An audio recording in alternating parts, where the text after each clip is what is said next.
Alrighty, friends, we are back. Your favorite podcast show of the week. It's Location Weekly. It's episode number 560, and we are recording on March the 15th. Brianna, how are you? I am good. It's we've had some beautiful weather yesterday and today. So I got out for a run yesterday. It felt like amazing just to, I don't know. I feel like spring is actually in the air after a couple of days of like wintry mix. It was just so nice to have like a 50 something degree day. And I think it's going to get to 61 here in New York today. So, you know, that like just gives me happiness and an extra hour of sunlight as well. How are Yes. you doing? Yeah, no, it's kind of the same. It's been kind of getting, incrementally warmer up here in Toronto as well. I think they're projecting on this Thursday, it'll be 17 Celsius, which is unusual and kind of weird because it's St. Patrick's Day as well. So 17 on the 17th, but something's happening there. Anyways, yeah, so it's definitely getting warmer, but it's in that weird sort of in between, right? Where you have like a few weeks of where it's really messy, like you've got like leftover like soggy ground and muddy this from the snow and that, and then rain, and like it's just but it's good. Spring's on the way, and yeah, we're in it also an interesting COVID time as well, because almost all the restrictions are now gone as of next Monday. There's no more masks here either, so things are wide open. And yet I'm reading the news this morning and I'm hearing about China's in full lockdown again, and Europe's cases are rising rapidly since they relaxed the restrictions. And yeah, so who knows where we're going to be, right? Or how long that's going to last. But yeah, and then of course, there's all that's going on in the Ukraine right now, and just so many desperate people, and really sad to watch. So yeah, and on a happier note, we were just talking about baseball. Baseball. It's good that baseball is coming back. That's awesome for both Yeah. of us who love baseball. And we were just talking about where Freddie Freeman's going to go, and I'm saying hopefully Toronto. So because he's not going to the Braves. So anyhow, I know it's sad. It's going to be very weird watching the Braves this season without him there. He was such a staple. So, anyways, we've got a good show. So let's jump into that. Four stories as usual. Brianna will kick us off with an interesting one. yeah. So Uber is launching a new feature in their app. It is entertainment booking. So to me, this is very reminiscent of like the Airbnb experiences. It's called Uber Explore. And this is a new feature within the app. So users can just browse and book things like dinner reservations, live events, activities that are in the area. So there's a new tab. It will be the Explore tab, and there'll be different recommendations. It can be based on categories like food, drink, art, culture, nightlife, music, all those different things. And so they also have this tool where you can just put like right there now and go ahead and just navigate directly there. And it also has this data play, which is interesting, where they are going to be suggesting different experiences based on past use of Uber Eats and the Uber app, I guess, like where you've been and have gone in the past. There are some offers that users will get, so they can get 15% off rides up to $10, and to restaurants and bars in the area. So they're also building this in like for the payment profile piece of it. You can obviously just book right there through your Uber wallet and that payment profile that's there. So it's interesting. They've got this available in 14 cities, including like Atlanta, New York, well, I should say upstate New York anyways for now, and Mexico City is even included in that.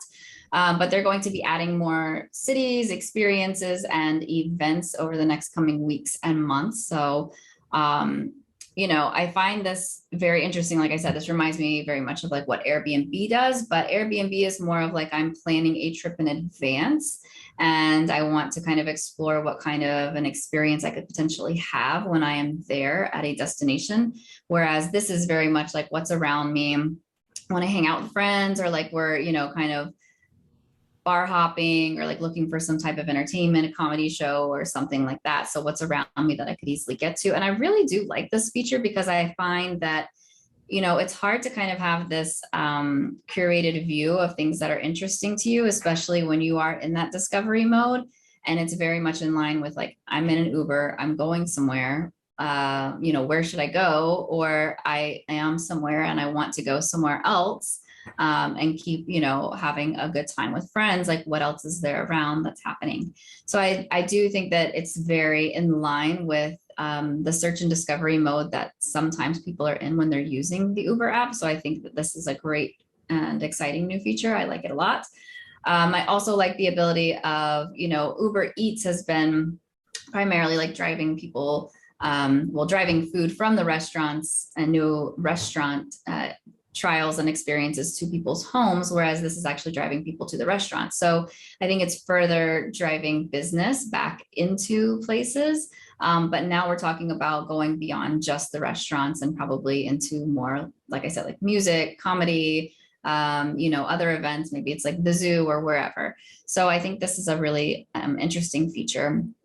So that's the main story here. There's a side story, you know, some announcements on Uber and just kind of what they are doing in Russia and Ukraine. And they have, you know, paused some of their operations in 9 cities across Ukraine right now, where it operates. And they are trying to speed up the sale of a stake that they have in a joint taxi venture that's in Russia. And it's a joint venture that they had with the internet search company Yandex, which is Russian, obviously, and they're just removing all of the Uber executives from the Yandex taxi board as well. So they're having a non-executive representation that's going to oversee the rest of this divestiture and just trying to, I think, kind of like wash their hands of what's going on and move on. So, you know, interesting that it, you know, there's just so much impact in what's happening so far away from us, but it, you know, it's touching so many people that we know. So, you know, an exciting story, and then one that's just can't believe it's reality, right? Yeah, for sure. So overall, I like this story too. I think it makes perfect sense for them to integrate these types of offers and experiences into what they're doing. You know, just over the last few weeks on the show, we've been talking about, you know, somewhat similar things. Yelp starting to integrate, you know, different types of offers into their platform. We talked about Ticketmaster starting to integrate, you know, search and discovery within that. You know, to me, that was less exciting because I don't go to Ticketmaster to look for stuff typically, right, as we had suggested. But I think in the case of Uber, this makes a ton of sense, right? And I think, you know, the idea of, you know, I find an experience and then I'm taking an Uber to get to that experience and I'm getting a discounted ride, you know, that, you know, combination or that bundling, if you will, I think makes a ton of sense for me. You know, commenting on what you were just saying about the sort of pull out from Russia, you know, the other side of that discussion right now is the impact that, you know, this war is having on fuel prices. And so when you think about Uber now in that context, you know, what does that mean in terms of increased costs, you know, for drivers and fuel and all of that? And how is that ultimately going to impact the cost of services like this or the ability to discount, you know, experiences? That'll be interesting. Like so far, I don't think we've seen a big shift in increased prices, but that's coming, right? And, you know, there's, you know, I think for any type of transportation or, you know, service like this, I think, you know, we're going to have to watch that really closely. I know, you know, you and I, you know, typically travel a lot for work, and obviously some of that's rebounding now. And there's already warnings, you know, right now, like book your airfare, you know, because the price of jet fuel is skyrocketing, and these airlines aren't going to be able to hold that line much longer, right? So, you know, the cost of travel is just increasing, you know, dramatically because of what's going on. So, and not only because of what's going on over there. I mean, obviously there's other factors involved, but I think that, you know, when we come back to experiences like this, I think if you can find ways to bundle things, you know, increase the overall share of the pie, if you will, from an Uber point of view. You know, I'm getting a piece of the experience ticket, I'm getting a piece of the travel to get to the experience ticket, and I can bundle that and find a little bit more overall, I think it's good for them. So Yep. yeah. All right. Moving on to our second story now. So AT&T, stateside here, is ramping up their 5G coverage. Obviously, a lot of the mobile operators around the world are moving very quickly to try to build and scale out their 5G networks and coverage. But it's difficult, it's costly. They have to acquire sites and engineer the designs and get permits to install that. And often that can take, 12 to 18 months. And so, many of these operators are trying to find ways to kind of get that network, get that infrastructure built faster. And so AT&T has teamed up with a group called Ubiquia and Ericsson around something called the Ericsson Street Radio 4402. And so essentially what this is a type of transmitter, if you will, that can be plugged in and powered through streetlights. And so they're testing right now where they can kind of just take advantage of existing streetlight infrastructure, and then kind of plug in these radios into them, typically 8 to 10 meters high, spaced 50 meters apart, using the existing power supply from that, typically in close proximity of fiber, and kind of leverage a quicker build out that way. And so, I think this is interesting. When I read this story, I thought back to here in Toronto. One of the interesting things from, it's probably 10 years old now. There was the hydro company, Toronto Hydro, here in the downtown core, built a high-speed Wi-Fi network with transmitters that were built into the hydro poles as well. So, I think there's always opportunities when you can think about, how do we leverage existing infrastructure that's already in a city to power additional services or high-speed, connectivity, or whether that's Wi-Fi or cellular or what have you. I think definitely there could be more of that happening, and it's all about, how do we, find the right radios, the right transmitters, the cost, efficiencies around that. But I think this seems like a great way for them to kind of just accelerate their 5G deployment and to do it in a fairly cost-effective way. So I kind of like it. What are your thoughts? Yeah, to me, this is kind of a dated story. I feel like this was something that, when I was still living in Atlanta pre-pandemic, that it was kind of the way of the future. Like 5G is going to be everywhere. We're going to install it in street lights. And having friends who worked across the industry as well, I always heard this was going to happen.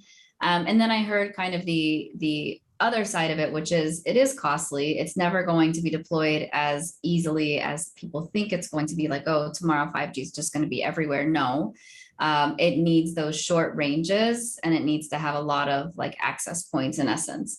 And so the street lamps make a lot of sense, but it still requires, ongoing things like, how do you service those? How do you make sure that they're always working? And, who's going to be responsible for that? Is it the city? Is it AT&T? Who's going to kind of be responsible to make sure those are up and working all the time? And, there was some discovery conversation also around more of like the smart lights and how those light bulbs in essence could just incorporate. So just by changing the light bulb, you kind of incorporate all of this new technology without having to kind of maintain that. So I think there's a lot that's happening. There's a lot of innovation, but it's slow moving. And it's also, going to be slow, not to be adopted as much as it is to like just be impactful, right? Because it takes a lot of like little tiny points. So one to watch, but not one I expect to see a ton of movement in really quickly. Yeah, and I'll like you echo that. I mean, we've been talking about this for a long time, right? And it's taking a long time to get this built out, and I think it will remain that way for a while. I mean, like, this conversation about small cells and all that kind of stuff. We've been I've been attending conferences around this type of technology for 8, 9 years, and we still don't see it in mass deployment. So yeah. So, but I mean, good that they're trying and experimenting and getting something happening. So There you all go. right. So this is a company that I have not heard of before, but maybe should have, and it's interesting. It's called Narvar, Narvar, and they are a post-purchase consumer engagement platform. And recently, back at the end of 2021, over the holidays, they piloted a home pickup service. So this was, they did this across 70 different retailers. So whenever you had a return, you could schedule like a home pickup instead of having to drive it back to the store.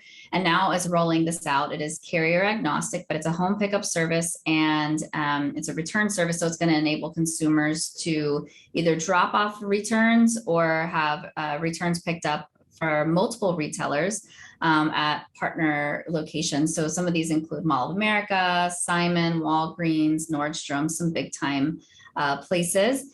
And there's also some retailers that are integrating with UPS digital return service. So the platform basically enables like a no label and boxless returns of its merchandise across nearly 5,000 UPS store locations. So think about, sometimes when you have certain products from Amazon that you order, you can drop it off at UPS and either show them the label and they print it for you, or you print it and just drop it off. Very similar to that.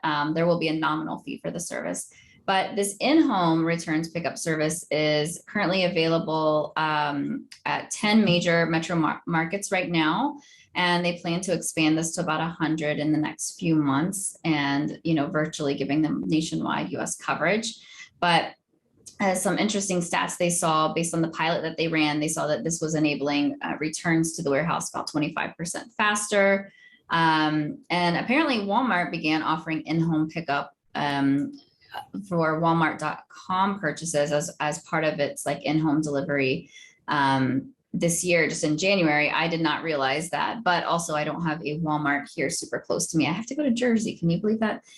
Anyways, I think that this is really a great service. I feel like there's so many things that I have that I need to return. And then I kind of have that window that passes because getting to the store in person is really hard. And then, finding the time. And now, there has been a lot of like store hours that are, very, very small windows. So I went to return something finally, and, it was like the store closed at 6. I'm like, who gets done at 6 o'clock, on a weekday? So I think this is a great service. A lot of retailers maybe don't have the infrastructure to provide this, but doing this at a massive level and providing this service to retailers, I think is amazing. Yeah, so I have heard of this company, and in fact, done some work with them over the last little while, and I think this is a really great service. I think with the growth in online ordering, and just the what the pandemic has kind of foisted upon us here in terms of people not going out, not shopping so much physically in stores. I think that services like this where we're ordering a lot of things online, and there's potentially we order 5 sizes or a bunch of different things, and then you got to handle that returns process. That's the part we all hate, right? And I think if that can be made easier and facilitated through something like home pickup like this, I think it makes a ton of sense. And these guys are they've been around for a while. They've got very strong connections across retail, even up here in Canada. I know like one retailer that I sometimes shop at up here called RW and Company, uses Narvar for their fulfillment and delivery or their shipping process. So I can see this really sort of taking off, and the fact that I don't know if the numbers are huge, right? Like I was in that article, I was just reading 761 billion in merchandise sold in 2021 is expected to be returned. That's a lot. That's a lot, right? So, if you can just tap into like a fraction of that number, and whatever your fee is on that, that's a huge amount of revenue. So I think Narvar is certainly well positioned around this. I know these guys I think I first connected with them through Glimpse, in fact, and I believe they have a relationship between those companies. And yeah, so I think this is really interesting. And I mean, you covered it all, so I'm not going to add too much more to that. But um, I think it's timely and sort of exactly what sort of the market needs right now when you have so many online orders and so many returns happening. So. All right, on to our final story now. So this is an interesting one. Obviously, there's been lots of conversation these days about the metaverse and virtual worlds and all of that. And so here's a new company called Area, just as it is, AREA. And they describe themselves as a decentralized platform for digital assets, products, and services tied to real world locations. But with a Web3 layer on top of the real world. So this is kind of interesting. So essentially they're selling geolocation based NFTs that are layered on top of the physical world. So you're at a place that has a physical coordinates, and then there's an NFT, sort of layered on top of that that they're selling, and you can purchase virtual space essentially around that. They call this the meta surface, is what they've named this layer of digital activity on top of the real world.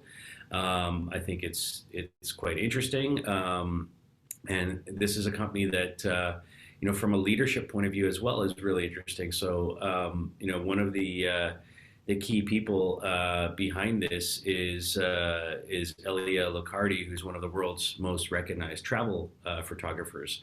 So they're really thinking about this. As I was reading this story, obviously there's lots of discussion about NFTs and lots going on in that world right now. But when I was reading about this and his background in particular, I started thinking about the origins, going back in time in our world of location data, the origins of Gowalla. And, Gowalla at that time was also very much about travel logging and journaling and photography and all of that sort of sense of things obviously layered on in the real world, but in this case photos and imageries and check-ins and all of that. So in some ways we've kind of come full circle now, right? Where yes, we're creating entire new virtual spaces, but it's got to be more than just, hey, I put on some goggles and now I can see something else. It's got to be, in their case, the argument here for Area is that it's whatever I'm experiencing is rooted to something in the physical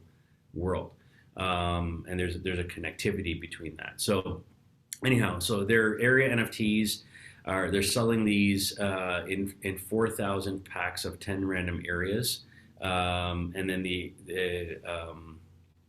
so it's. I don't know. I think it's interesting, and there's already a few applications that they've sort of layered on top of this. So there's one called Light, which is launching in May of this year, which is a curated sort of art experience focused on travel and exploration. There's another one that's coming as well. I'm trying to find the name of that one. It's escaping me now. My article gone. Anyways. What are your thoughts, Aubriana?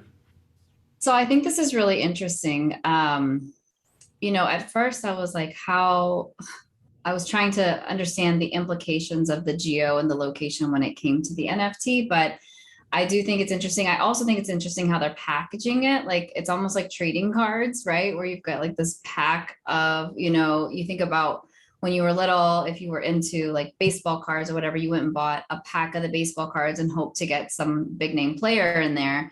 And this is almost like you are buying this pack of this area and hoping that, maybe there's something, a piece that's there that is valuable to you or to someone else, one day. So I find that piece of it very interesting. And I also, I think about all of the like travel bloggers and aerial photographers and things of that nature that maybe they've just been selling things on stock photography or, other opportunities there, or, selling like their services directly. But this actually gives them a really unique opportunity, I think, in terms of that space and time and like all of their, their collections. So something to watch and see how it's applied. I'd love to see kind of how it gets picked up. And it looks like it's really early days and a kind of a bootstrap type of a deal at this point. So we'll see how their team grows. But I could see that this is something that gets incorporated into like the sports, the music, the entertainment, NFTs that already exist. And now you've got kind of this travel and space and time. Yeah, 100%. So, I mean, it's definitely, like I said, I mean, every week I'm reading now, dozens of stories about new NFTs or brands, experimenting, with these kinds of things. So I think it's, it's super early days, and definitely, obviously from our perspective at the LBMA, we're interested in the location and geolocation aspects of how those things are being linked together, right? So I think this is a great start to that. I would love to chat with these guys further and kind of learn more about how they're approaching that and the go-to-market. So, yeah. Absolutely. All right, so that's it for this week. That's our show. You've been listening and watching episode number 560 of Location Weekly. We thank you for your time, as always. Please reach out to us if you have story ideas and or feedback. We would love to get that. And we'll see you all next week for another show. Have a great week, everybody. Bye.